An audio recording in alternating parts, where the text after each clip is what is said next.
Hello, hello. So today's video is all about men's hormones. So our sex hormones are not really the most important set of hormones that we have. There's actually a hierarchy of hormones, and that includes insulin, it includes our thyroid hormone, our cortisol, and our adrenaline. So we can't live without any of those. We can live without our sex hormones, but we feel pretty crappy if we don't have a balance of them or enough of them. So today is for the guys, but women are definitely invited to join in. So we're going to get started. I'm going to share my screen. And go ahead and read this. And I'll betcha how you read it the first time was, why can't I keep up anymore? And I would venture, or you probably read it, why can't I keep it up anymore? When actually it says, why can't I keep up anymore?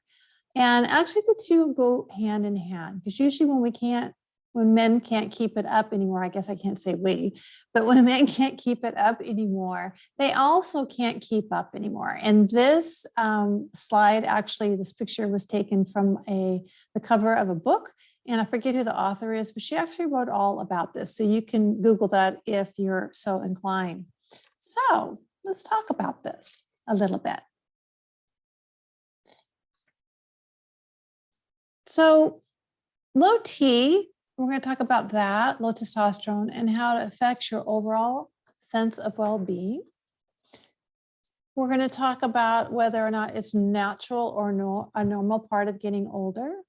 We're going to talk about what the signs and the symptoms are. We're going to talk about how does it happen and what you can do about it. And we're also going to be talking about how to fully do the correct test to see really what the underlying cause of low T is. So first of all, is it normal for men to suffer from low T? And the answer is maybe if you're over 70, 80, 90, yeah, we might consider it there. But it's not a normal, natural thing to be happening for a man who's 50 years and younger, maybe even 60 years and younger. And I'm seeing more and more young men in their low to mid 30s that are coming in and they're feeling depressed and a little bit anxious, and just the libido has dropped. And so I'll do a full panel, and I'm surprised at how many of these young men are coming in with low testosterone. So it might be common, especially 40, 50, 60-year-olds, anything over 40, actually. But is it normal? No, it's not. So, in functional medicine, we always want to ask what plus the why, right? So if we see if someone has low testosterone, that might be contributing to their moods, it might be contributing to low libido. We want to know, well, why does this man have low testosterone? So let's look at first the signs and the symptoms of low testosterone. So signs would be low energy, no get up and go anymore. He might feel depressed, he might be moody, he might be a little bit testy, no pun intended. He might have erectile dysfunction, so ED.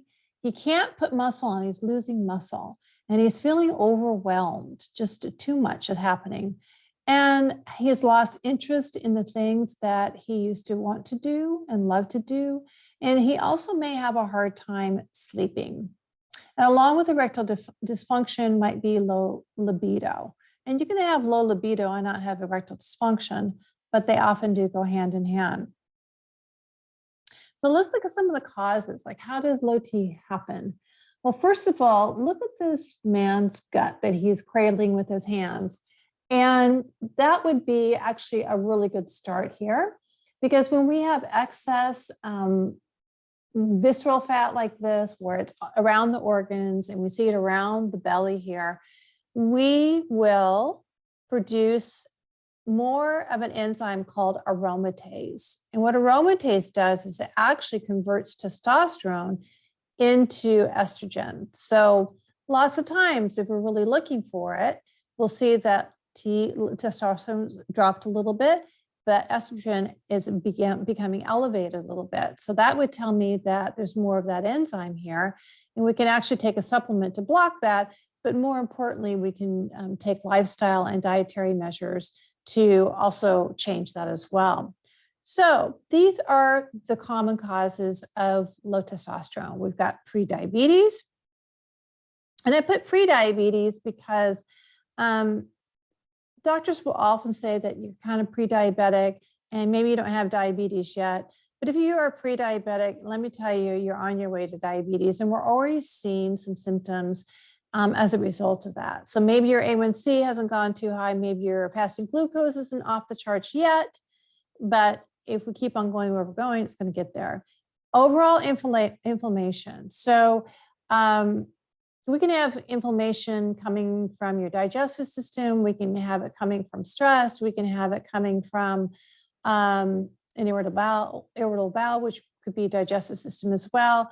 We can have it coming from the foods that we eat. We can have it coming from the environmental toxins that we're being exposed to. Okay, so that's where inflammation can come from. Inflammation can also come from sleep apnea. And, you know, you think about it. Well, every time we have to kind of gasp for oxygen, there's probably a little bit of adrenaline and cortisol that our body's throwing out to kind of get us kickstarted again. And so every time we have excess cortisol or adrenaline, that also contributes to inflammation. High blood pressure. High blood pressure is not necessarily a cause of low T, but I put this in here because it can be contributing to erectile dysfunction. Okay, not necessarily low T, but erectile dysfunction. And high blood pressure also can be kind of a sign of inflammation going on. And sleep apnea can also cause high blood pressure. That can be an underlying cause of that. So I'm always looking at underlying causes. Higher estrogen levels. So if we have higher estrogen levels, that could be causing that low T. And again, that aromatase is turning the testosterone into estrogen. Environmental toxins are very important. We're not really going to get into that. There's a whole nother video on environmental toxins, why we need to be aware of them, how to avoid them, and how to help our bodies excrete them out.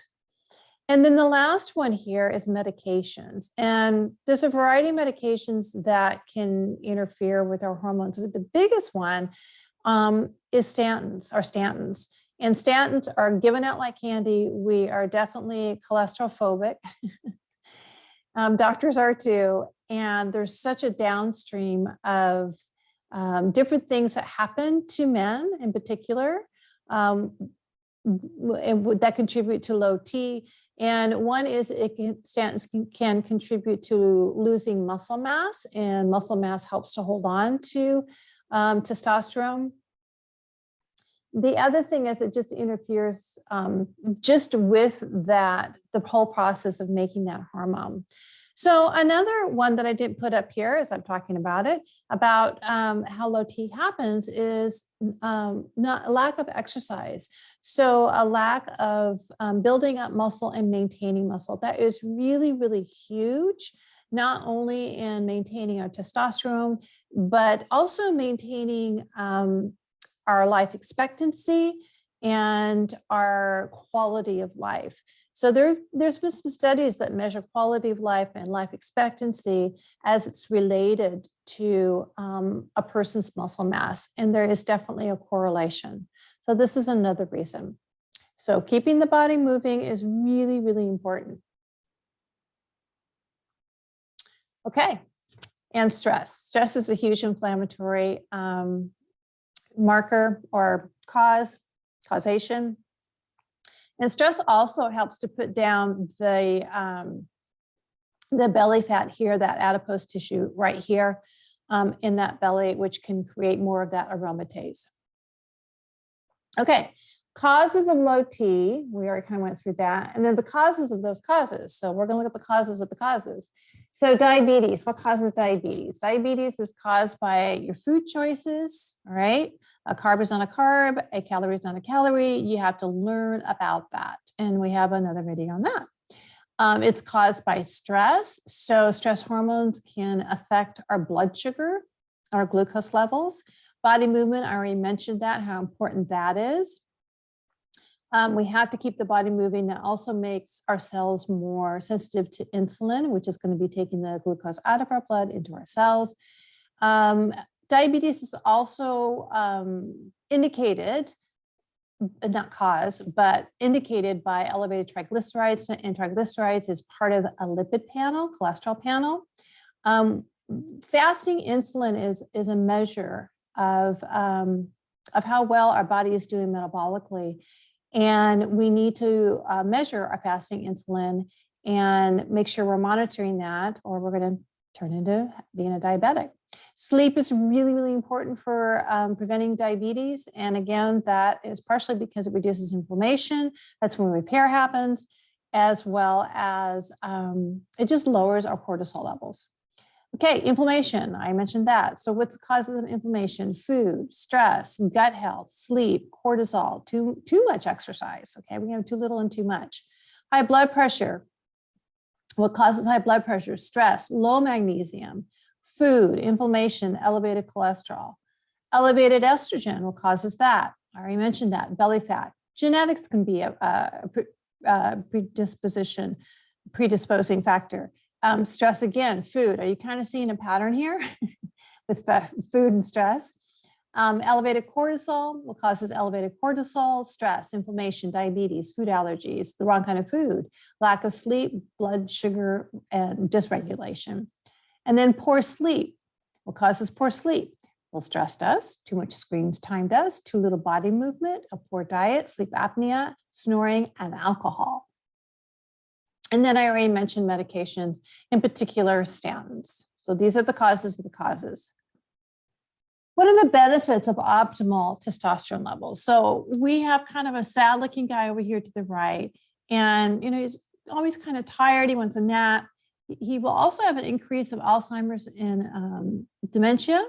He's depressed, increased fat tissue.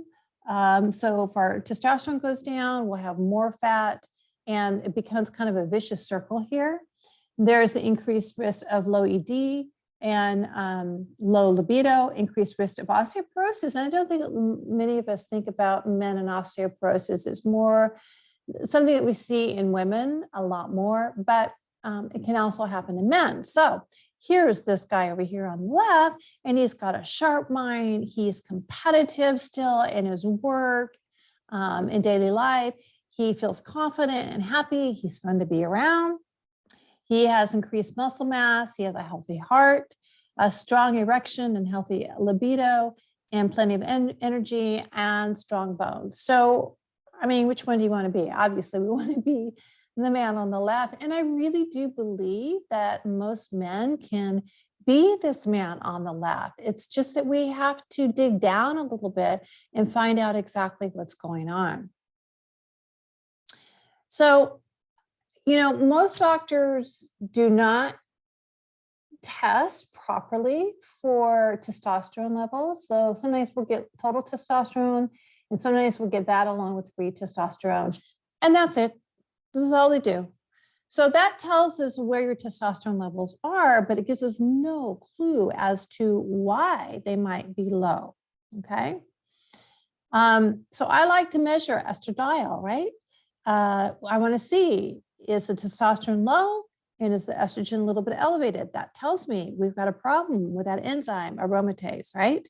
Which we can change with supplementation, which we can change with changing the diet and lifestyle. Interesting, and this happens a lot, is I just had a client take a whole list of his labs of what I wanted him to do and to his doctor, and his doctor was actually pretty good about this. And he said, okay, I'll do this, I'll do this, I'll do this. Yeah, we can do this. And he got to estradiol. He goes, that's a female hormone. I'm not going to measure that. And that is how naive majority of mainstream doctors are. No, estrogen is important to measure in men. There's something called SHBG, that's a sex hormone binding globulin. And that's a globulin that grabs onto hormones. And we want to make sure that's not too high that it's grabbing onto testosterone and not making it available to be utilized. Okay. So if that's high, then we don't want to just give somebody, or even if estrogen is high, we don't just want to give somebody testosterone to be turned into estrogen or to be grabbed by the globulin hormone. So then we have something called LH, it's a luteinizing hormone, and that tells the testes to actually produce more testosterone. So if that's low, that could be a factor that we can address here. DHEA is behind a lot of hormones, in particular sex hormones. And if that's low, maybe we just need to give a little bit of that. And usually behind low DHEA is elevated cortisol and stress. So, again, we're looking at the whole picture. And then I always ask for fasting insulin. Again, this is something that doctors don't normally do. And it's important to see because that can be elevated long before we see that there's a problem with your glucose levels on lab work, as well as your A1C. So fasting insulin, if that's elevated, that's telling me that you're already pre-diabetic and you're already having some insulin resistance and you're not eating the way that your body needs. Okay. So that kind of sums it up. And it's kind of short and sweet. And I hope it piqued your interest. And thanks for listening to this. And I hope it gave you a lot of good stuff to go on.